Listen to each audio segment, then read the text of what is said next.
ሰላም ሰላም ውድ ተመልካቾቼ እንደምን አላችሁ? በያላችሁበት ሰላማችሁ ይብዛ። በዛሬው ቪዲዮ ደግሞ ይዤላችሁ የመጣሁት የቅቤ አሰራር ነው። እንደምታውቁት ከዚህ በፊት አንድ የቅቤ አሰራር ቪዲዮ ለቅቄ ነበር። ብዙዎቻችሁ ወዳችሁታል፣ እንዲሁም የተለያዩ አስተያየቶችን ሰጥታችሁኛል። ስላበረታታችሁኝ በጣም አመሰግናለሁ። እግዚአብሔር ያክብርልኝ። እንዲሁም ብዙዎቻችሁ የተለያየ ጥያቄዎችን ጠይቃችሁኝ ነበር፣ ለመመለስም ሞክሬያለሁ ኮሜንት ላይ። አሁን ደግሞ ጥያቄዎቻችሁን አካትቼ በደንብ አብራርቼ ለመስራት ስለፈለኩኝ ድጋሚ ሰርቻለሁ ማለት ነው። ዛሬ ጥያቄዎቻችሁን መልሳለሁ ብዬ አስባለሁ። አሁን ወደ አሰራሩ እንሄዳለን።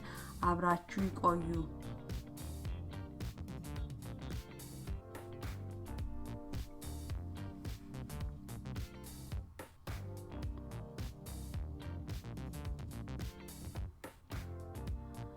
እንግዲህ ቅቤውን ለመስራት የምጠቀምበት ክሬም ይህንን ይመስላል። ስሙ ዊፒንግ ክሬም ይላል ጽሁፉ ላይ እንደምታዩት፣ ከላይ ካርቶኑ ላይ ዊፒንግ ክሬም የሚል ጽሁፍ አለው። አሁን እንደምታዩት ምስሉ ላይ ጽሁፉ ስሙ ይሄ ነው ማለት ነው። ማንኛውም ስቶር ላይ ሄዳችሁ ዊፒንግ ክሬም ብላችሁ ብትፈልጉ ታገኛላችሁ። ወይም ሄቪ ዊፒንግ ክሬም ቢሆንም ይሆናል ማለት ነው። ሚልክ ፋቱ 35% ነው። የወተት ፋት ነው የሚባል ሚልክ ፋት ይላል። ኤምኤፍ ወይም አብሪቬሽን ከሆነ ኤምኤፍ ነው የሚል። ኤምኤፉ 35% ነው ማለት ነው። ማንኛውም ክሬም ከ35 በላይ ሚልክ ፋት ካለው ቅቤ ይሆናል ብዬ አስባለሁ። ስለዚህ የምንጠቀመው ይሄንን ክሬም ነው ማለት ነው። ብዙዎቻችሁ ጠይቃችሁኛል፣ ወተት ይሆናል ወይ ማንኛውም ወተት ይሆናል ወይ ብላችሁኛል። ወተት ይሆናል ብዬ አላስብም። አይሆንም ብዬ ነው የማስበው። እኔ የምጠቀመው ዊፒንግ ክሬም ይባላል፣ ምስሉ ላይ እንደምትመለከቱት።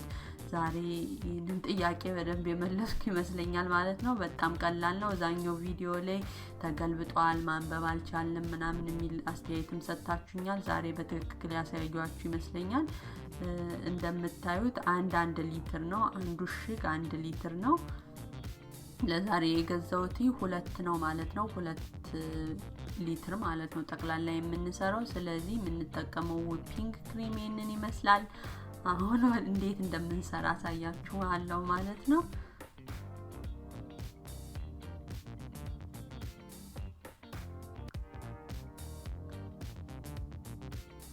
ስለዚህ የምንጠቀመው የማሽን ጁሰር ማለት ነው። ማንኛውም ጁስ የምንሰራበት ማሽን መጠቀም እንችላለን። አሁን የምናደርገው ማሽናችንን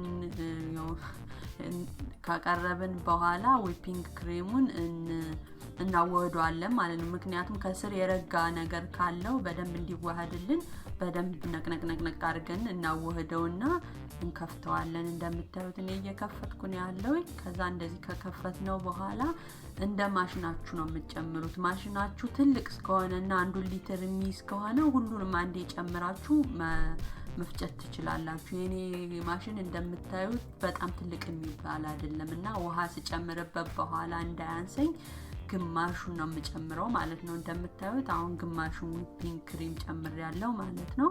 እንደዚህ ከጨመርኩኝ በኋላ እፈጨዋለሁ። እምፈጨው ዊፒንግ ክሬሙ ወፍራም ሆኖ ለኬክ የምንጠቀመው ክሬም አለ አይደለ? ልክ እንደዛ ውፍር ብሎ ማሽኑ መፍጨት እስከሚያቅተው ድረስ ነው የመጀመሪያ የምፈጨው ማለት ነው። በኋላ ታዩታላችሁ እንዴት እንደሚወፍር።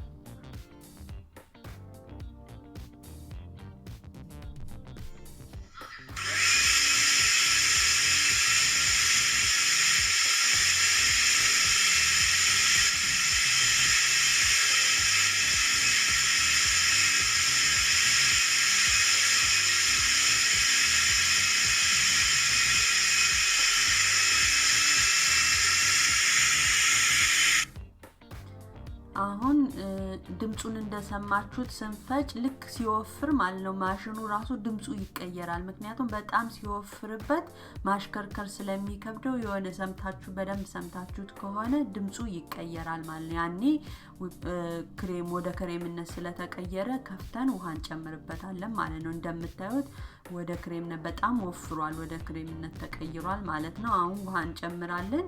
አሁን እንደምታዩት አንድ ብርጭቆ ውሃ በመጀመሪያ ጨምራለሁ። ማሽናችሁ እንደቻለላችሁ ውሃ ራሱ መጨመር ትችላላችሁ። የግዴታ የኔን ያክል መጠን መሆን የለበትም። ውሃው ቢበዛ ምንም አይነት ችግር አያመጣም። እኔ አንድ ብርጭቆ ከግማሽ አካባቢ ነው የጨመርኩበት፣ ምክንያቱም ከዛ በላይ መጨመር አልቻልኩም። እንደምታዩት ማሽኔ ሞልቷል። እናንተ ማሽናችሁ ትልቅ ከሆነ እስከሚሞላ ራሱ ብታረጉበት ውሃ መጨመራችሁ ወይም ብዙ ውሃ ማድረጋችሁ ምንም አይነት ችግር የለውም። ቅቤው መውጣት ይችላል ማለት ነው። ስለዚህ ውሃችን ካረግን በኋላ እንፈጫለን። አሁንም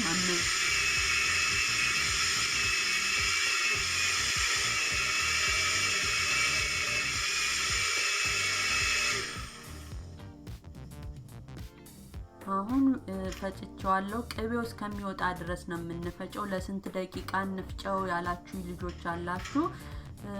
እኔ ለ5 ደቂቃ ያክል ስፈጨው ቅቤው ወጥቷል። እንደ ማሽናችሁ አይነት ይወሰናል ማለት ነው የምትፈጩት ጊዜ። እኔ 5 ደቂቃ ያክል ነው የፈጨሁት፣ ግን ቅቤው ከላይ እስከሚታይ ድረስ መፍጨት ትችላላችሁ። ጊዜውን ባንወስነውም ማለት ነው። ወይም 5 ደቂቃ ፈጭታችሁ እዩት። ከፍታችሁ ቅቤው ከወጣ ሰዬ፣ ካልወጣ ደግሞ ደግማችሁ ፍጩት፣ ይወጣል ማለት ነው ቅቤው። የኔ ቅቤ እንደምታዩት እንደዚህ ነው የወጣው። በጣም ነው የሚያምረው። ከላይ በደንብ ስብስብ ብሎ እስከሚወጣ ድረስ ትፈጩታላችሁ ማለት ነው። እንደዚህ ከላይ ከሆነላችሁ በኋላ ቅቤያችሁና ውሃው ይለያያል ማለት ነው። ውሃው ከስር ይሆናል፣ ቅቤው ከላይ ሲሆን ከፍታችሁ ወደ ቅቤ ማስቀመጫችሁ እቃ ትገለብጣላችሁ ማለት ነው። እኔ እንደምታዩት አሁን ቅቤውን ወደ ሌላ ሳህን እየገለበጥኩኝ ነው። ቅቤውን በእጃችሁም ቢሆን ማውጣት ትችላላችሁ። እኔ እንደምታዩት በማንኪያ ነው እያወጣሁትኝ ያለውኝ። በእጃችሁ ግላብ አድርጋችሁ ቢሆን መጠቀም ትችላላችሁ፣ ወይም እጃችሁን ታጥባችሁ በእጃችሁ ማውጣት ትችላላችሁ ማለት ነው። ይሁን ንጹህ እንዲሆን ግን በማንኪያ ብታወጡትም አሪፍ ነው ለጥንቃቄ። እዩት እንዴት እንደሚያምረው። በጣም ነው የሚያምረው እውነት ለመናገር።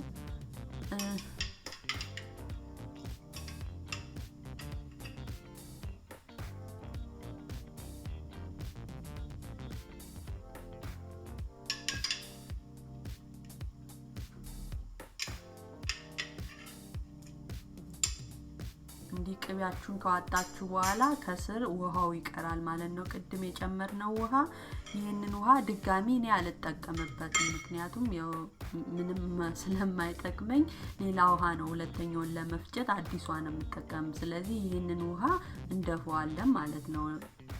እዩት፣ አያችሁት? ቅድም የጨመርነው ውሃ ማለት ነው ከስር ዘቅቶ ያገኘሁት። ቅቤን ካወጣው በኋላ ይህንን ውሃ እንደፋለን ማለት ነው። አልጠቀምበትም፣ ሁለተኛ አልጠቀምበትም። እኔ እናንተም ባትጠቀሙበት እመርጣለሁ ወይም እመክራለሁ። አሁን ይህንን እናስወግዳለን። ይህንን ውሃውን ከደፋን በኋላ ማሽኑን ማጠብ አይጠበቅባችሁም።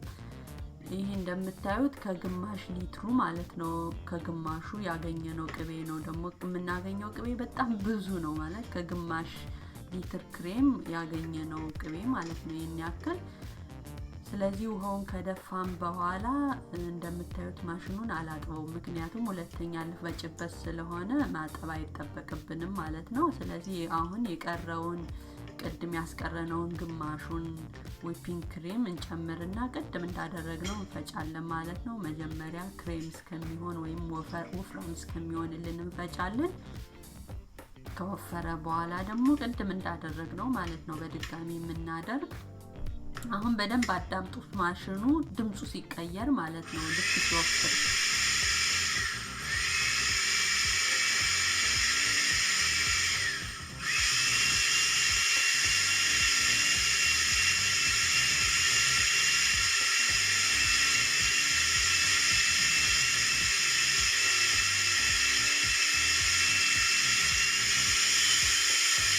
አያችሁት? እዚህ ጋር ድምፁ ተቀየረ።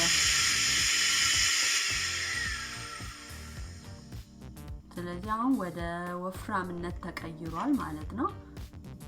ውሃችንን እንጨምራለን። ቅድም እንዳልኳችሁ የውሃው መጠን ቢበዛ ምንም አይነት ችግር የለውም። ማሽናችሁ እስከቻለ ድረስ መጨመር ትችላላችሁ። ውሃው ሲያንስ ነው እንጂ ውሃው ሲበዛ ችግር የለውም። ውሃው ካነሰ ግን ቅድም ልክ ክሬም ወደ ወፍራምነት ሲቀየር ማሽኑ መፍጨት እንዳቃተው በኋላ የሚወፍርና አይፈጭላችሁም ማለት ነው፣ ወይም ቅቤው በቶሎ አይወጣላችሁም። ስለዚህ ውሃው በዛ ቢል በደንብ ማሽኑ እንዲሰራ ያደርገዋል።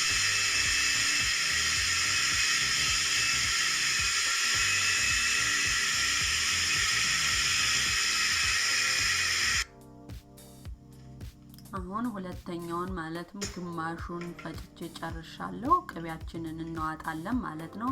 ስለዚህ አሁን 1 ሊትር ፈጭተን ጨረስን ማለት ነው። እንግዲህ ይሄንን ቅቤ እናዋጣና ከ1 ሊትር ምን ያህል ቅቤ እንዳገኘን አሳያችኋለሁ።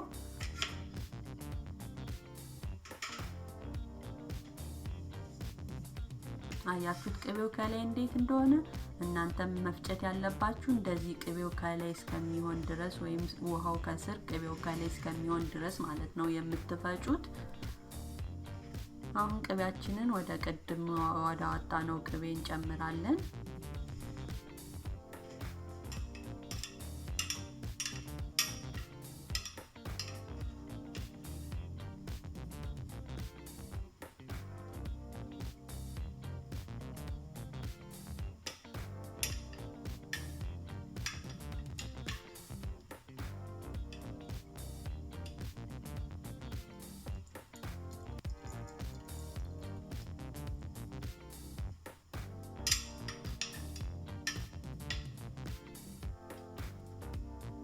በደንብ ውሃውን ያላንጠፈጠፍኩት በኋላ ካወጣው ሁሉንም ፈጭቼ ከጨረስኩ በኋላ በቀዝቃዛ ውሃ በደንብ ስለማጥበውና ውሃውን ስለማንጠፈጥፈው ነው ቶሎ ቶሎ እያወጣው በደንብ ሳላንጠፈጥፍ ወደ ሳህኑ ማደርገው ማለት ነው።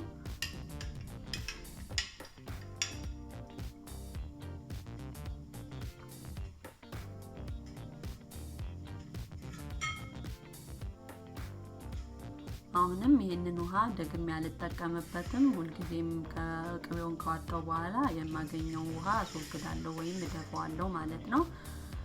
ከዚህ በኋላ ከ1 ሊትር ያገኘነውን ቅቤ ምን ያክል እንደሆነ አሳያችኋለሁ። ይሄ የምታዩት እንግዲህ ከ1 ሊትር ዊፒንግ ክሬም ያገኘነው ቅቤ ነው። በጣም ብዙ ነው። አያችሁት? በጣም ብዙ ነው። ብንገዛ እኔ ሳሙና ቅቤ ነው የምለው። እናንተ ምን እንደምትሉት አላቅም። ምን እንደምትሉ ኮሜንት ላይ ጻፉልኝ። ታሽጎ የሚሸጠውን ቅቤ እኔ የምለው ሳሙና ቅቤ ነው። እሱ ቅቤ እንግዲህ ከ1 ሊትር ይህን ያህል ካገኘን የምንገዛው ቅቤ ምን ያህል እንደሆነ ቤቱ እንደሚያዋጣም መወሰን እንችላለን ማለት ነው። ስለዚህ ጠቅላላ ከ1 ሊትር ያገኘሁት ቅቤ ይህንን ይመስላል። በጣም ብዙ ነው። በጣም አሪፍ ነው። ከዚህ በኋላ 1 ሊትር ሌላ 1 ሊትር ስላለኝ እሱን ፈጭቼ ከ2 ሊትር ምን ያህል ቅቤ ማግኘት እንደምንችል አሳያችኋለሁ። እንገናኛለን። አሁን ሁለቱንም ሊትር ፈጭቼ ጨርሻለሁ። ከ2 ሊትር ዊፒንግ ክሬም ያገኘሁት የቅቤ መጠን ይህንን ያክል ነው። በጣም ብዙ ነው። አያችሁት ምን ያህል ብዙ እንደሆነ? በጣም ብዙ ነው። በጣም አሪፍ ነው። በጣም ቆንጆ ቅቤን የሆነልኝ። እንግዲህ ቅቤያችን ይሄንን ይመስላል። ትወዱታላችሁ ብዬ ተስፋ አደርጋለሁ። ጥያቄዎቻችሁንም የመለስኩ ይመስለኛል።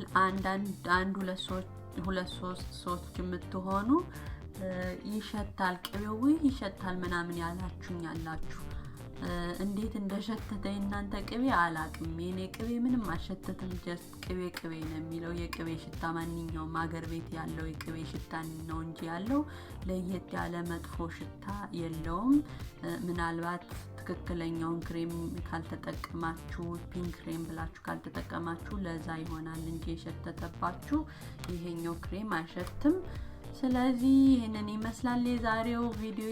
ተወዱታላችሁ ብዬ ተስፋ አደርጋለሁ። ከወደዳችሁት ላይክ፣ ኮሜንት፣ ሰብስክራይብ ማድረግን አትርሱ። ላበረታታችሁኝ ለደገፋችሁኝ በሙሉ በጣም አመሰግናለሁ። እግዚአብሔር ያክብርልኝ። በሚቀጥለው ቪዲዮ እስከምንገናኝ ድረስ ደህና ሁኑ። ቻው።